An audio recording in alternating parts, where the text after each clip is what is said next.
Las Biblias, la lectura en la segunda carta del apóstol Pedro.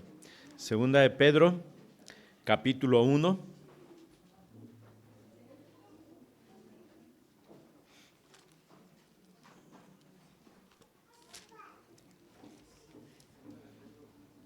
Segunda de Pedro, capítulo 1, y vamos a leer los versículos del 1 al 11.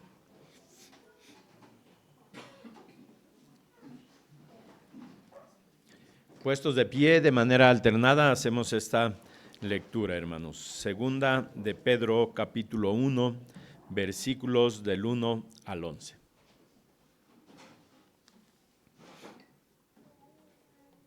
Dice así la palabra de nuestro Dios: Simón Pedro, siervo y apóstol de Jesucristo, a los que habéis alcanzado por la justicia de nuestro Dios y Salvador Jesucristo, una fe igualmente preciosa que la nuestra.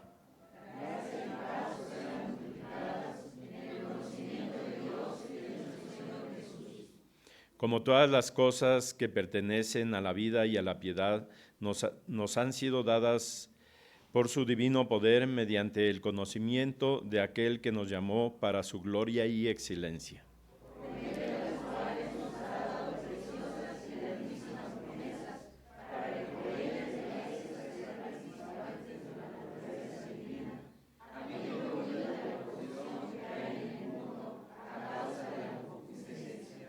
Vosotros también, poniendo toda diligencia por esto mismo, añadid a vuestra fe virtud, a la virtud conocimiento.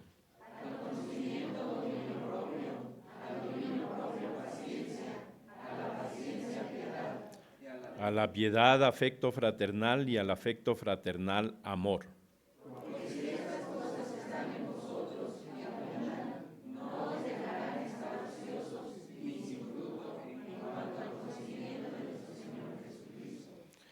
Pero el que nos tiene estas cosas, tiene la vista muy corta. Pero el que no tiene estas cosas tiene la vista muy corta. Es ciego, habiendo olvidado la purificación de sus antiguos pecados.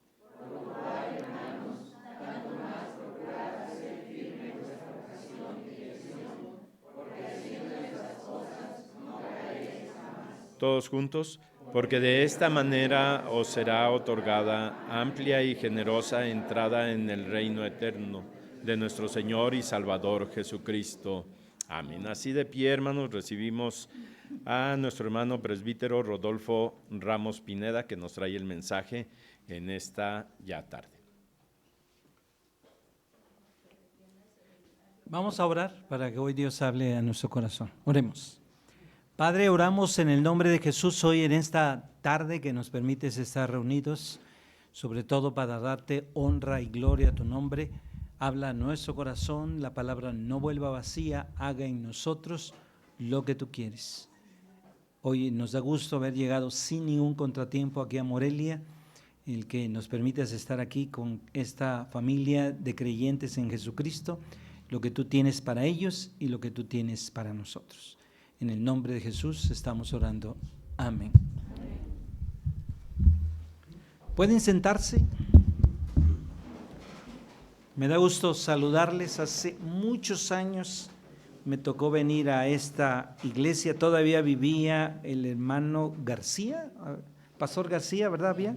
Daniel García.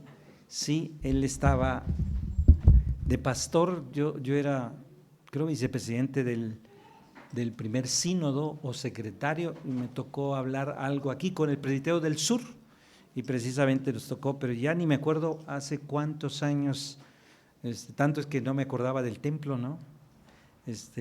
Pero finalmente nos permite regresar. Yo había regresado ya a Morelia, pero a la otra iglesia del centro, Salem se llama, ahí ya había llegado en otra actividad también como primer sínodo que nos tocó estar.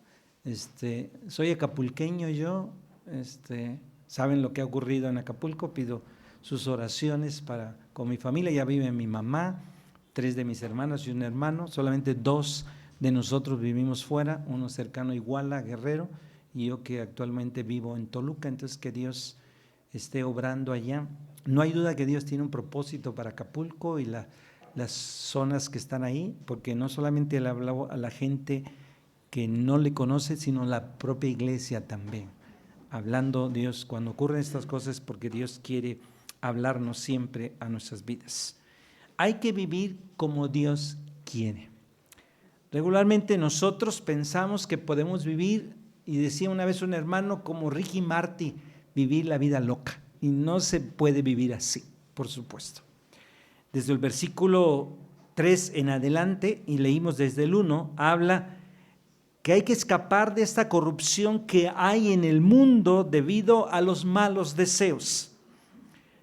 El creyente participa durante toda su vida en esta naturaleza divina, pero tiene que reflejar sus virtudes. No me dijeron nada de ustedes, lo aclaro, para que no vayan a decir, se me hace que ya trae línea el pastor. No me dijeron nada. A mí la hermana me dijo, lo que usted quiera predicar, hermana Lucila, me dijo, lo que usted quiera. Yo le mandé de algo que yo he trabajado recientemente con la iglesia donde estuve, en Toluca, y puso esto en mi corazón. Si se parece a algo que vivimos es porque Dios está hablando. No hay duda de eso. Hay que escapar entonces hoy en día de este mundo debido a los malos deseos. Y el creyente ya participa durante toda su vida de la naturaleza divina y por eso tiene que reflejar las virtudes que tienen que ver con lo que el Señor nos ha dado. Primero hay que huir del pecado y del mal, porque sabemos que no pertenecemos al mundo, sino a Dios. Con esto no quiere decir que vamos a aislarnos del mundo porque somos ahora de Dios y no hay que juntarse con la gente del mundo. No está diciendo el apóstol Pedro esto, no. Vamos a estar en el mundo, incluso el propio Jesús, lo único que dijo de nosotros al vivir en este mundo es que nos guardara del mal y que íbamos a estar en el mundo y que vamos a experimentar. Lo que, por ejemplo, ocurrió en Acapulco, lo ocurrió para los malos y para la iglesia también. Templos que se cayeron completitos, completos. O sea, no hubo excepción. Antros completitos también, ¿no? No dijo la iglesia, ¿no? Salió una imagen de una chocita ahí que no, y todos, ay, gloria a Dios, y aquí estaba Dios, y por eso no. No, cuando se pasa el ojo del huracán, curiosamente, ahí no ocurre nada. Y seguramente el ojo del huracán pasó y por eso no se le vio. Y como tiene una leyendita ahí que dice que Dios es todo para uno, y entonces todo el mundo está sacando imagen, videos, dice gloria a Dios. No tiene que ver con eso, porque los templos que están dedicados para el Señor se destruyeron, ¿no? ¿Y a poco esos no deberían haberse destruido, no?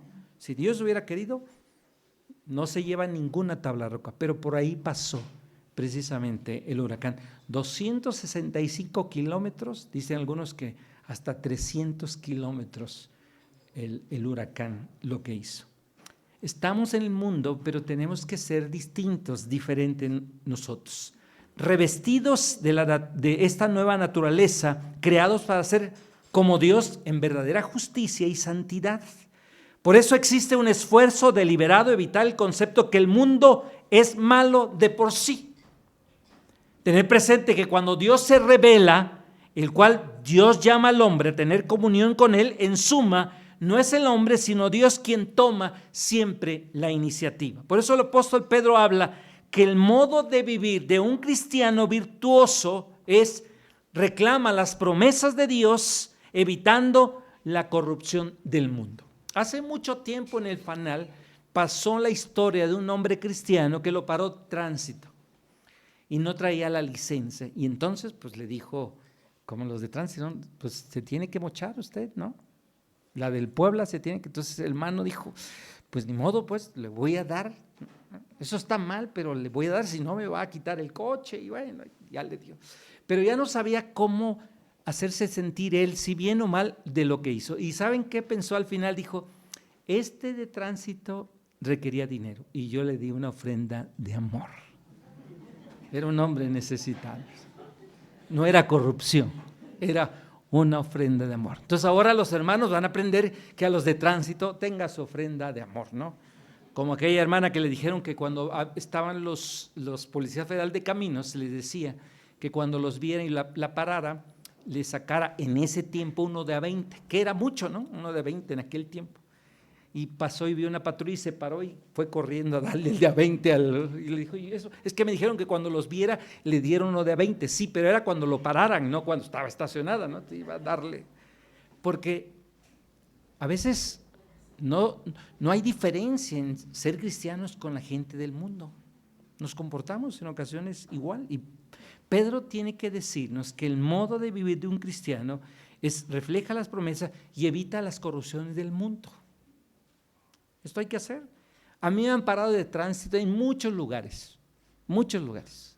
Y me dicen, pues le voy a decir a mi pareja a ver qué dice, ¿no? Y yo dije, trae a su esposa, ¿no? Ahí, pero no es el otro compañero, ¿no? Y me ha dicho, pues ¿sabe qué? ¿Con qué se va a poner bien? Yo les digo, soy pastor, yo no hago eso. Deténme, quítame. Le voy a quitar su licencia. ¿Y va a venir por ella? No, porque un día en Tabasco viéramos que iba a regresar yo de Toluca por la multa. Le dije, no, saco otra licencia. O infraccióname o déjame ir. Y me dejan ir. En México, que me eché de reversa como 20 metros, me paró un tránsito y me dijo, a ver, oríllese a la orilla. Entonces ya, ¿por qué viene de reversa? Le digo, son 20 metros. No. ¿A qué se dedica? Le digo, soy pastor. ¿Eres como sacerdote? Le dije, no, pero tenemos esposa, ellos no tienen. Yo le dije, dice, ya fue y lo vio a su pareja que traía, que era el compañero, no la esposa. Dice, vamos a hacer una obra de caridad, te vamos a dejar ir.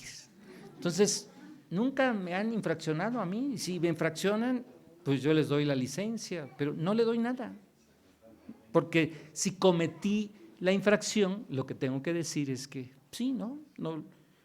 Recuerdo a uno en México que me infraccionó.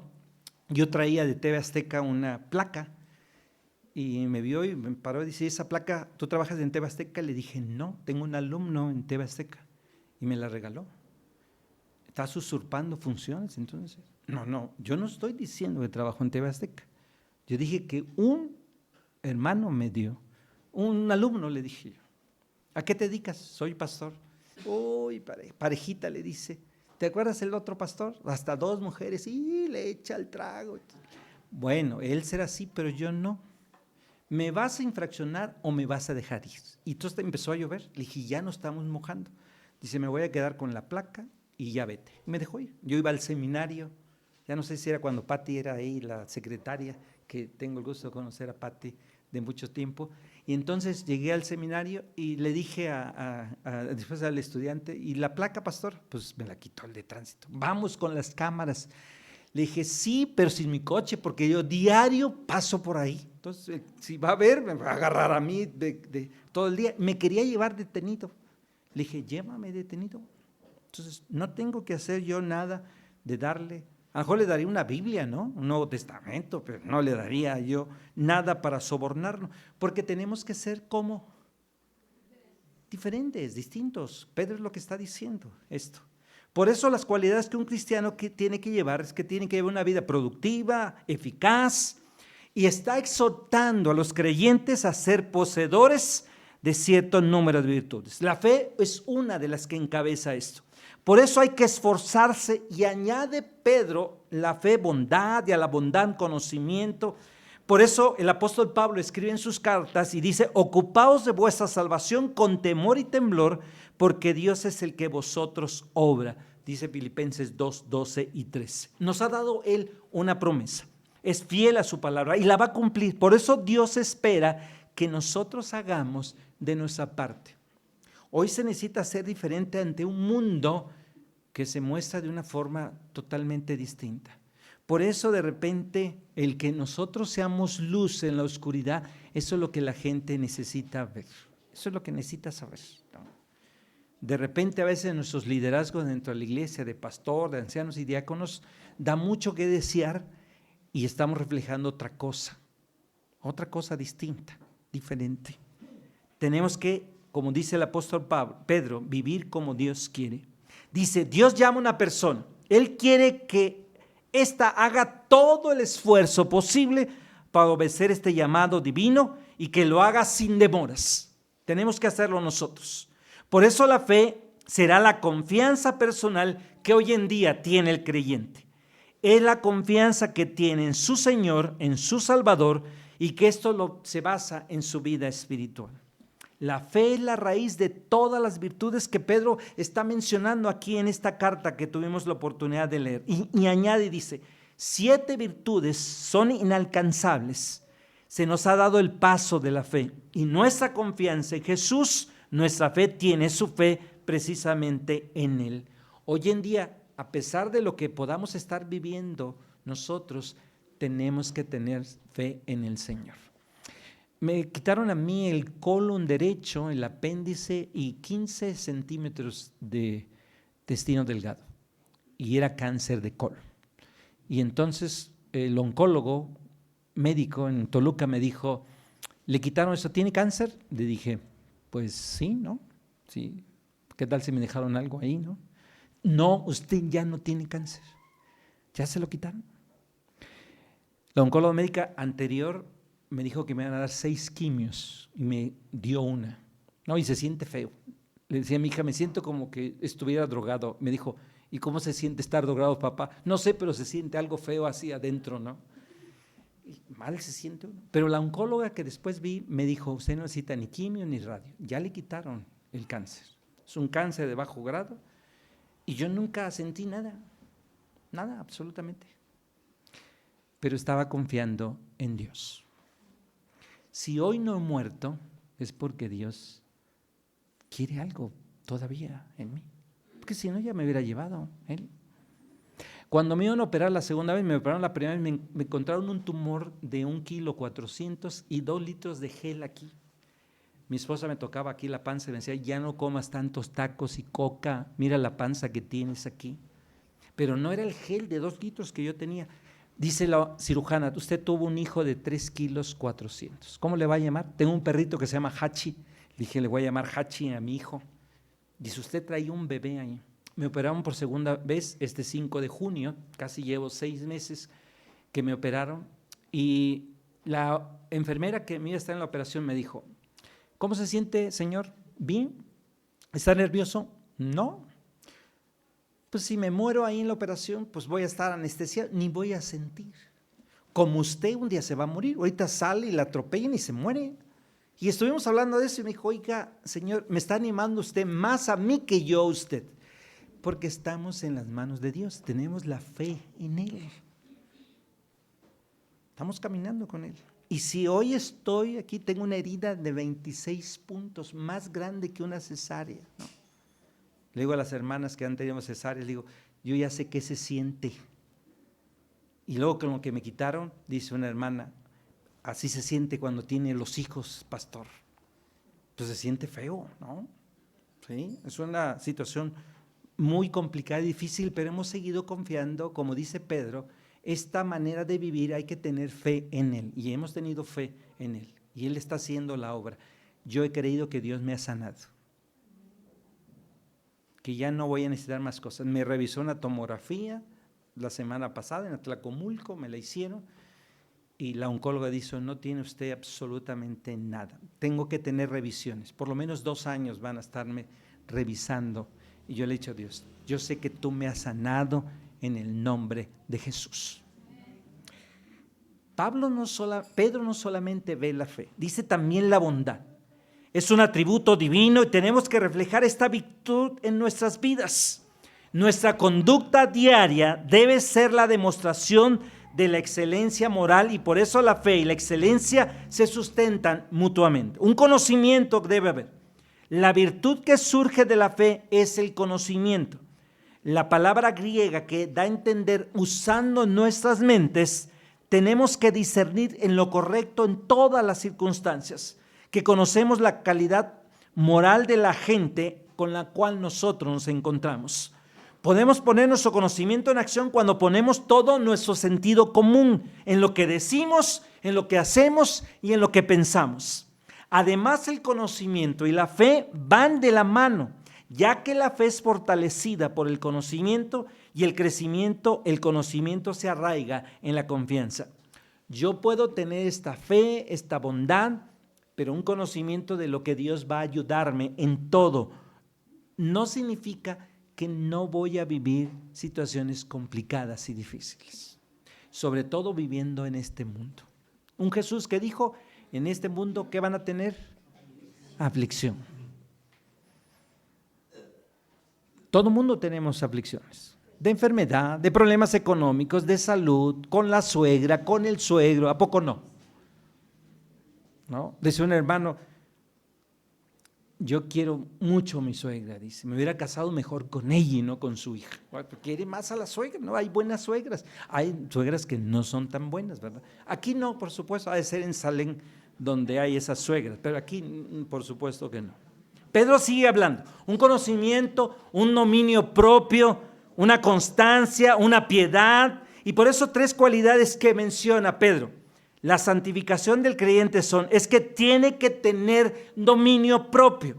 En el mundo helénico, en la época de Pedro, la palabra tenía su pertenencia en el ámbito de los deportes. Pablo, como lo decía Pablo, todo aquel que lucha, de todo se abstiene. Es el concepto de dominio propio, ¿no? Encontramos a los atletas que se preparan en los juegos y están evitando ciertas comidas que no tienen que hacer, ¿no? Lo que tiene que ver con el vino, el trato sexual. Lástima que a Nacho Ambriz lo sacaron del Toluca. Él es cristiano, Nacho Ambriz, y yo visitaba el equipo Toluca para compartirles de la palabra. Iba con los jugadores, oraba con ellos, le compartía de Dios. Unos sí querían escuchar. Después de que oían la palabra, orábamos, se persignaban ellos, ¿no? Después Volpi sobre todo echaba la rápida, ¿no? Aunque dejaba que oráramos. Y a ellos los concentran un día antes del partido. No tienen que estar con las esposas, ¿no? Tienen que estar concentrados. Nacho Ambriz decía, yo los tendría en sus casas, y ya después al partido que llegaran, pero todos los equipos los tienen en un hotel concentrado porque tienen que cuidarse. Una de las cosas es cuidarse. Y es lo que Pablo está diciendo como aquella figura de uno que está en el deporte y que se tiene que abstener de ciertas cosas para no comer. En el boxeo, ¿no? Cierto peso deben tener los boxeadores y hay cosas que se cuidan para no subir de peso. De tal manera que es lo que Pablo está diciendo, sobre todo cuando se prepara estos juegos. Y esto habla del dominio propio. Si no tenemos dominio propio y nos gusta que las carnitas, no debemos comer carnitas, sino las ponen ahí, ¿no? El dominio propio sería decir ¿qué? No. O como aquel hermano que le dijo al pastor, voy a ir con mi familia, hermano. Pero todos toman. Y pues demuestro que usted es cristiano. Y que va pues con la familia, ¿no? 8 días estuvo, llegó muy contento, dijo, pastor, vengo muy contento. ¿Qué? ¿Cómo le fue? No se dieron cuenta que yo era cristiano. Pues le estuvo también entrando, ¿no? Pues no.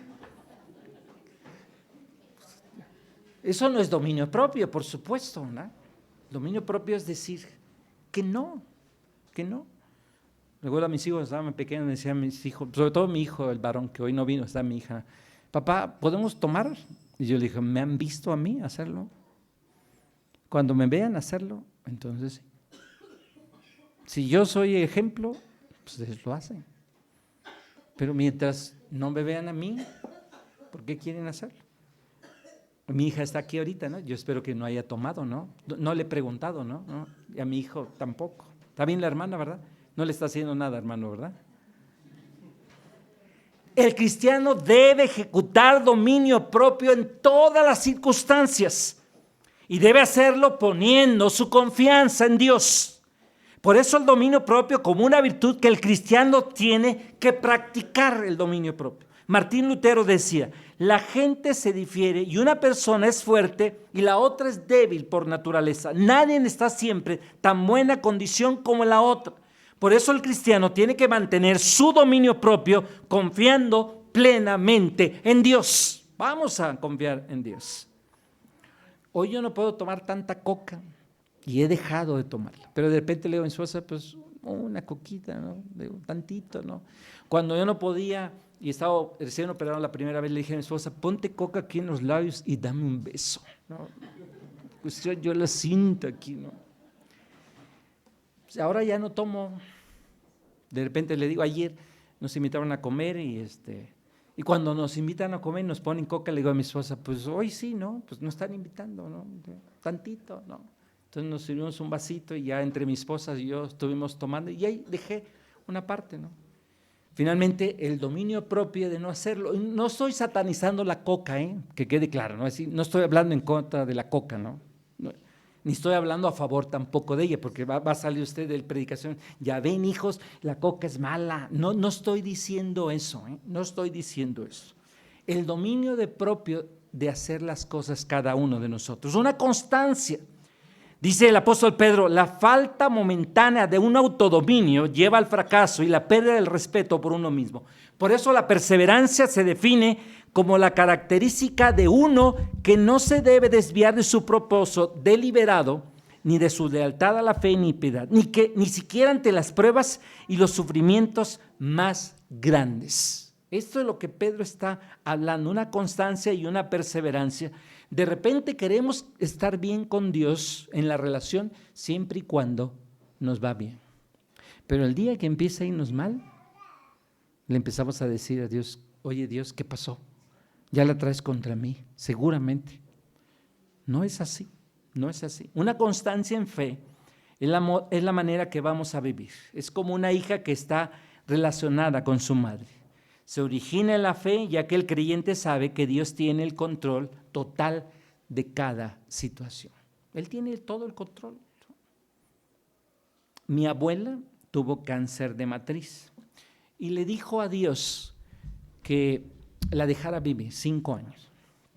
Y pasaron los 5 años y la veíamos a mi abuela ahí. Le dijimos, oiga, abuela, ¿no se ha muerto usted? Ya lleva más de 5 años. ¿Qué creen, hijos? Le pedí otros 5 a Dios antes que terminara.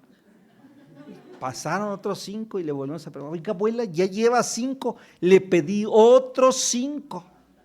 Más de 20 años vivió mi abuela. Nada más diciéndole a Dios que le dejara de a 5 en 5, iba de a 5 en 5. Y no se murió de cáncer en la matriz, se murió ya de ancianita. De ancianita. Uno tiene que saber, como creyentes, que Dios tiene el control de todo lo que vivimos. No hay duda de eso. ¿A poco Dios nos dijo que no moriríamos nunca? ¿Vamos a morir? ¿Quién quiere morir hoy? Levante la mano. Ni la hermana de 90. Ahí sí está la hermana de 90. ¿Dónde está? Sí está, ¿verdad? Pero sí, ahí está, ¿verdad? Ahí está. Pero un día, ¿vamos a qué? A morir. Sobre la muerte, ¿qué dijo Jesús? Es que no van a morir ustedes.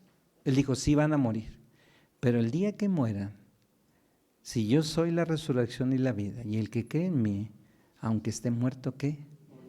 Vivirá. Por eso cuando alguien, de una hermana que tenía 80, le iban a operar la columna, y me dice, pastor, me van a operar y si me muero, ay hermana, tiene 80, y usted ya. Y está preocupada si se va. Yo ni llego a esa, ni a la mitad llego, todavía no llegaba ni a la mitad. Y usted ya está. Mire, si se muere, vamos a tomar café, pancito, y vamos a estar contentos, vamos a hacer fiesta, pues, porque usted ya se la llevó el Señor. Tenía dinero ella, estaba asegurada en el ISSSTE, en el seguro, y dijo ella, ¿y dónde me opero? ¿Me opero con el dinero, la columna que tengo, o me opero en el seguro en el ISSSTE? Pues con el dinero, para eso es el dinero. Puras hijas tuvo 8 hijas o 6 hijas. Entonces, gastes el dinero, hágase la operación. Y se hizo la operación. ¿Qué creen que pasó? ¿Se murió o no? ¿Se murió o no? Sí, dice, no, tenía cara que se iba a morir. No, no se murió. Vivió. Yo cuando le iba a visitar a ella era de esas viejitas que tenía que estar arreglada cuando yo la visitaba. Si la encontraba toda así, pelos parados, ay, pastor, qué vergüenza. Tenía que estar maquillada, tenía que andar en tacones a sus 80 años. Se murió casi de más de 90 años. 94 creo. Y a los 80 ya estaba preocupada de que se iba a morir. No se murió. Porque Dios tiene el control ¿de qué? De todo. De todo. Finalmente así es. Zacarías Ursino dijo, la combinación de perseverancia y confianza con las siguientes palabras es que toda la adversidad, que tengamos paciencia y en la prosperidad seamos agradecidos, tengamos en el futuro en toda nuestra esperanza puesta en Dios como nuestro Padre, que es Él muy fiel. Añade Pedro piedad, como Noé y Lot, a quien Pedro llamó justos. Vivieron como gente impía. Del mismo modo, el cristiano hoy en busca de la piedad en un mundo pecaminoso. Por eso el cristiano, cuando practica la piedad, está plenamente consciente de la presencia de Dios en todas las circunstancias, de tal modo que su vida es guiada por lo que el reformador Juan Calvino decía: corandeo ante la presencia de Dios. Me llama mucho la atención cuando dice precisamente en el latín, cuando dice Juan Calvino, vivir corandeo es vivir toda la vida en la presencia de Dios, bajo la autoridad de Dios y para la gloria de Dios. Es decir, que todo lo ve. Pero es curioso, y lo doy como este ejemplo, que la gente cuando uno lo ve como pastor se esconde más de uno como pastor que de Dios, que ve todo. Es como unos jóvenes que en Acapulco, yo creo que no querían decir que eran novios ellos, ¿no?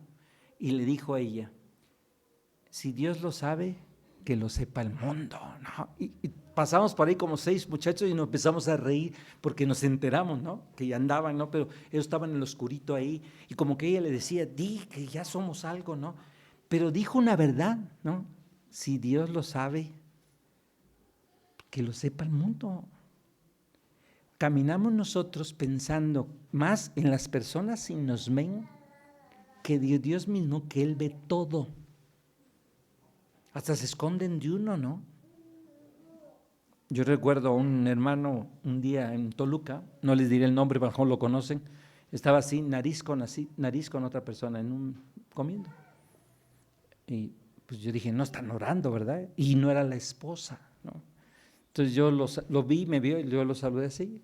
Me senté detrás de él para no verlo, porque dije, lo voy a estar viendo y lo voy a incomodar. Y cuando me vio así, le dijo a ella así, pero primero estaban, yo creo que así oraban o así hablaban.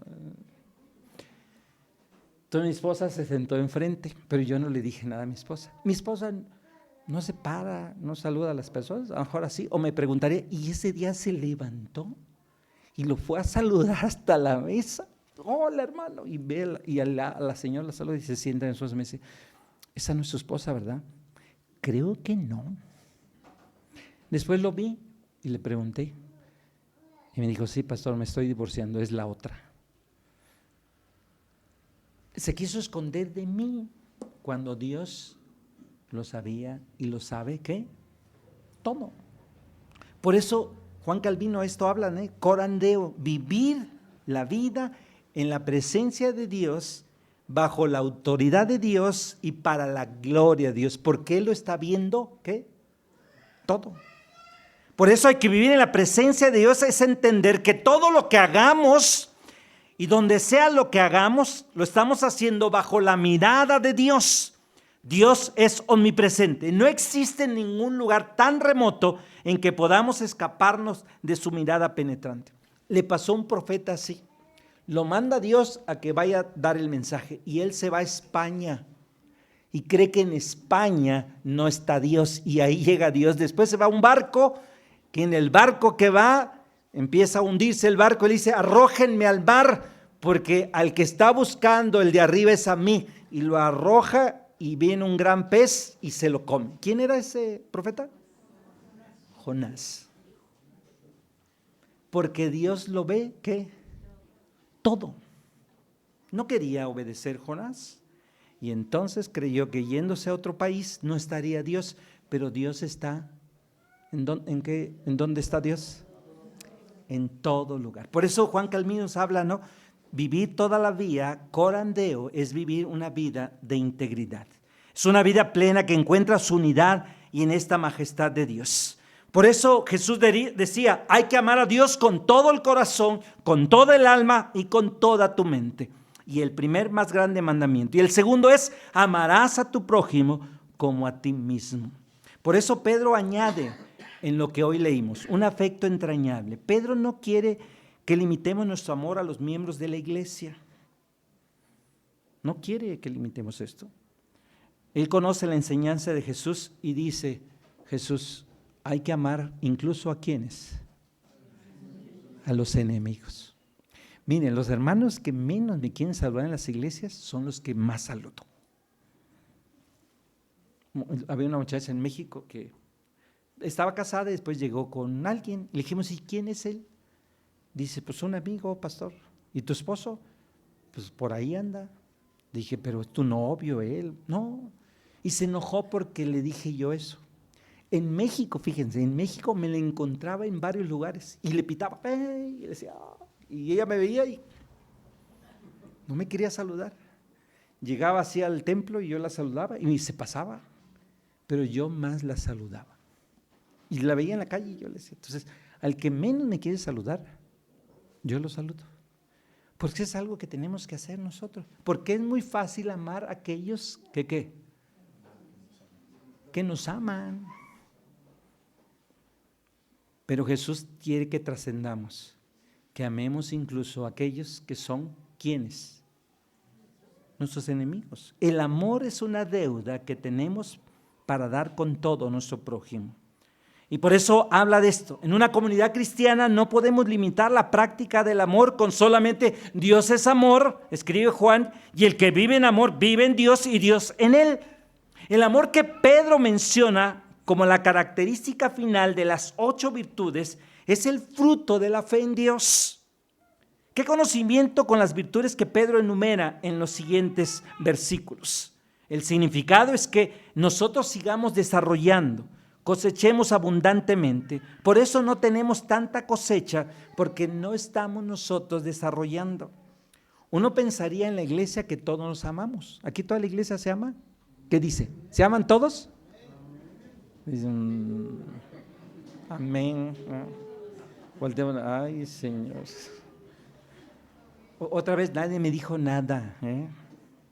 Yo solamente lo estoy diciendo, ¿no? Ahora, si no se aman todos, ¿qué tienen que hacer? Amarse, aunque no les guste. Decía una vez un pastor, le dijo a una hermana, ay, pastor, yo la amo mucho a usted. Pues aunque no quiera, me tiene que amar. Eso es la Biblia le dice. Y así es. Eso es lo que Jesús enseñó. Hay que amar.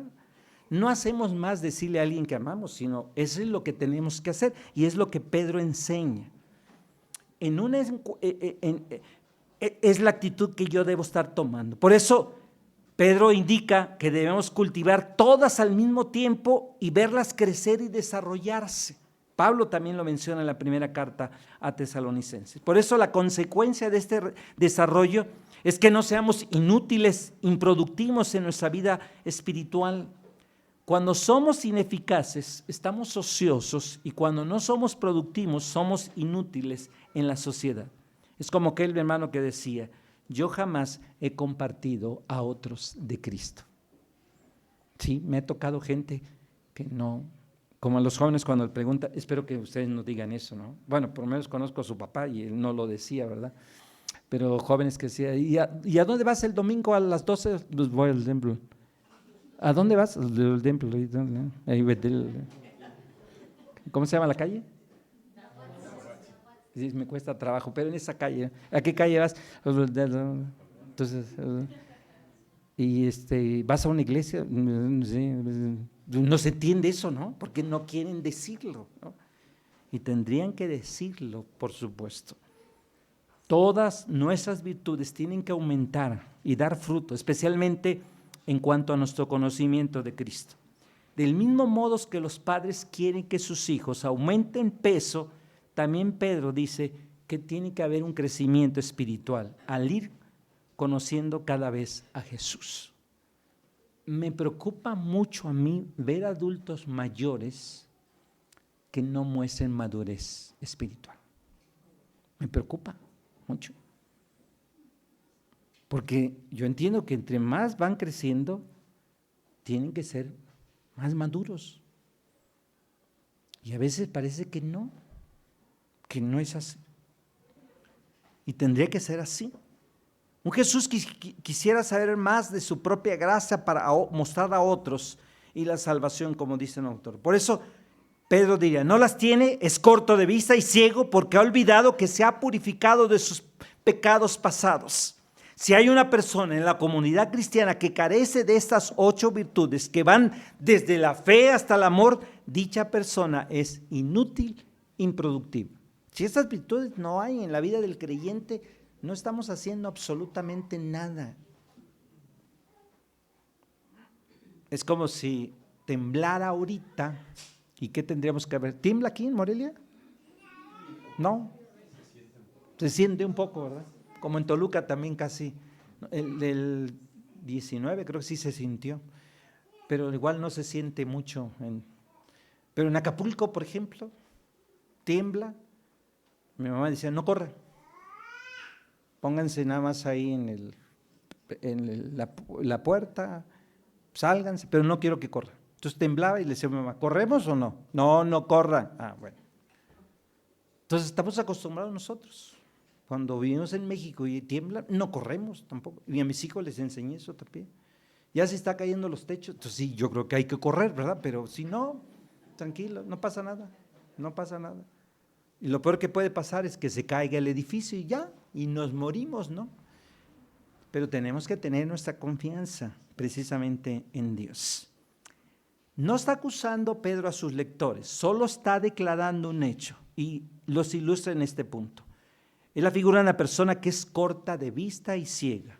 Una persona ciega no puede ser corta de vista, pero una corta de vista puede eventualmente quedarse ciega. Y la intención es que cada persona sin virtudes espirituales es tan ciega como alguien que cierra los ojos.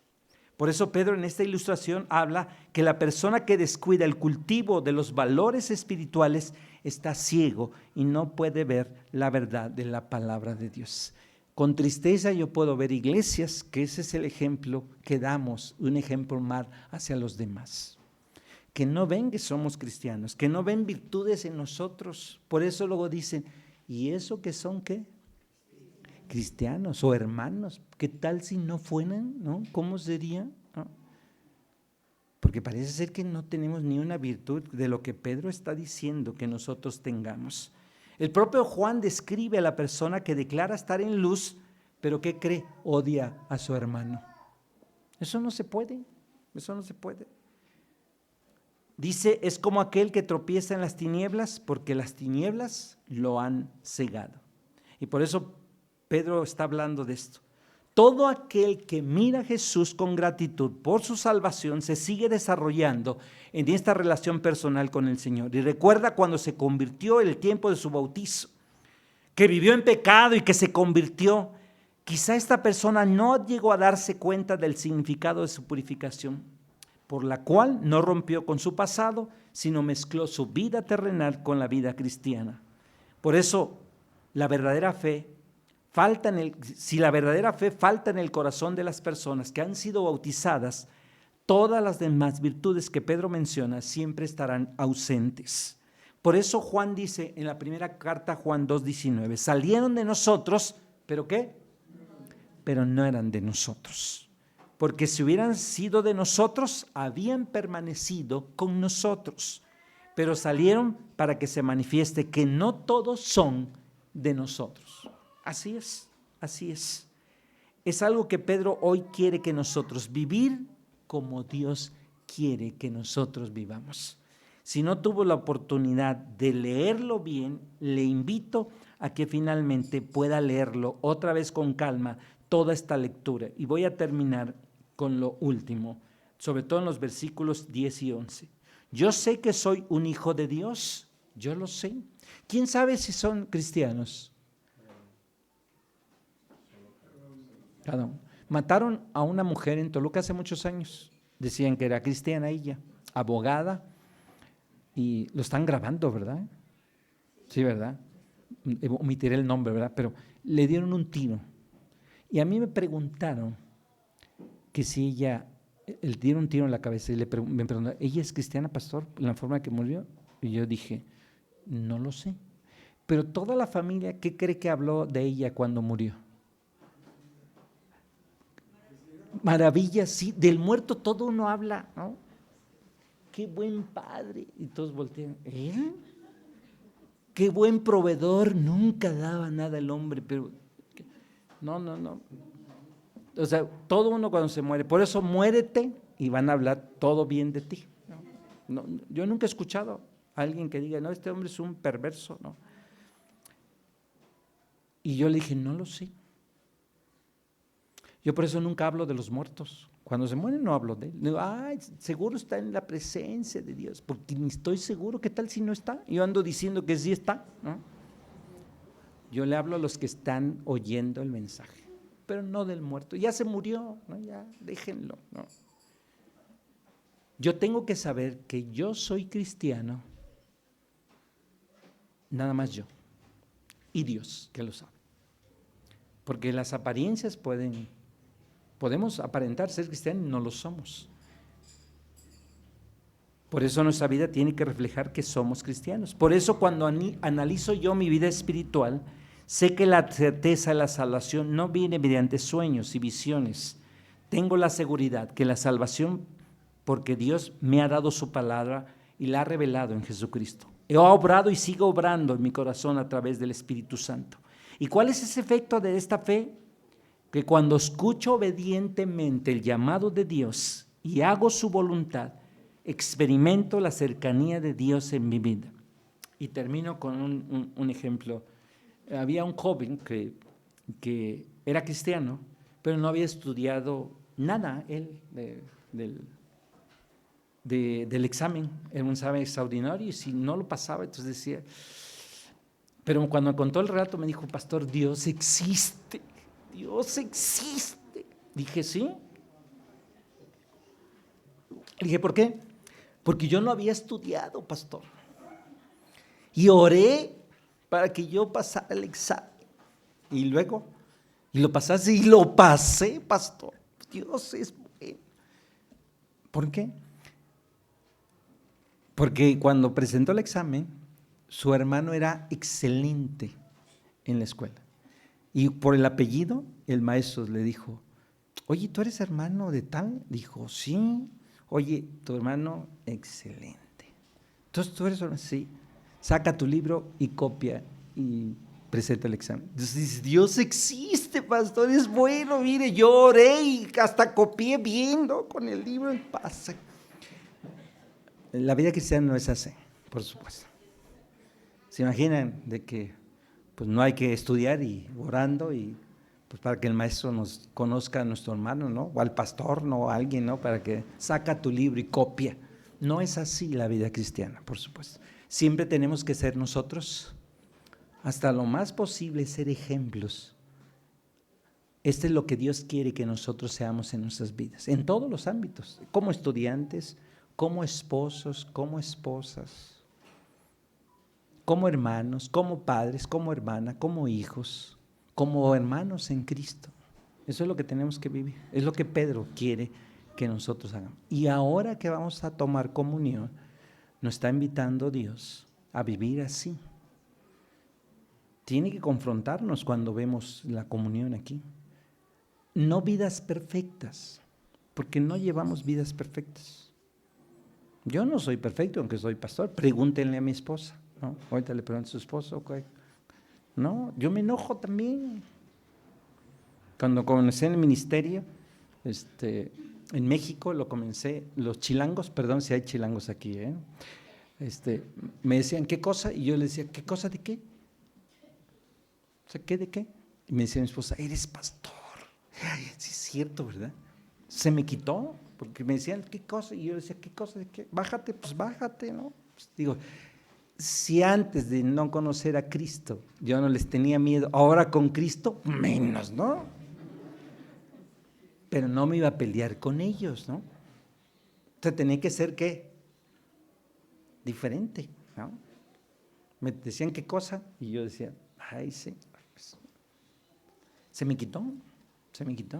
Por lo que Cristo hace, no por ser pastor, sino por lo que Cristo tiene que hacer en mi corazón. Pero me sigo enojando, ¿no? Si se atraviesa uno de Morelia, digo, ay, parece que no sabe manejar, ¿no? sea, se mete así como si ponga su direccional, ¿no? No somos perfectos. No está buscando la comunión, la perfección en nosotros, pero que sí seamos mejores cada día, no perfectos. Y a eso venimos hoy a decirle a Dios, no somos perfectos, pero sí tenemos que ser mejores que cada día. Oremos. Padre, oramos en el nombre de Jesús hoy en esta tarde. Así quieres que nosotros vivamos. Pedro enumera muchas cosas que hoy tendría que estar en nuestras vidas. A lo mejor no todas estas 8 virtudes, algunas más, algunas menos, pero no podemos estar sin ninguna, porque entonces seríamos inútiles e improductivos. Tiene que haber algunas de estas virtudes en nuestras vidas. Hoy nos vas a invitar a tomar comunión y yo tengo que acercarme confiadamente en ti, de que no soy perfecto, pero quiero ser mejor cada día. En el nombre de Jesús estamos orando. Amén.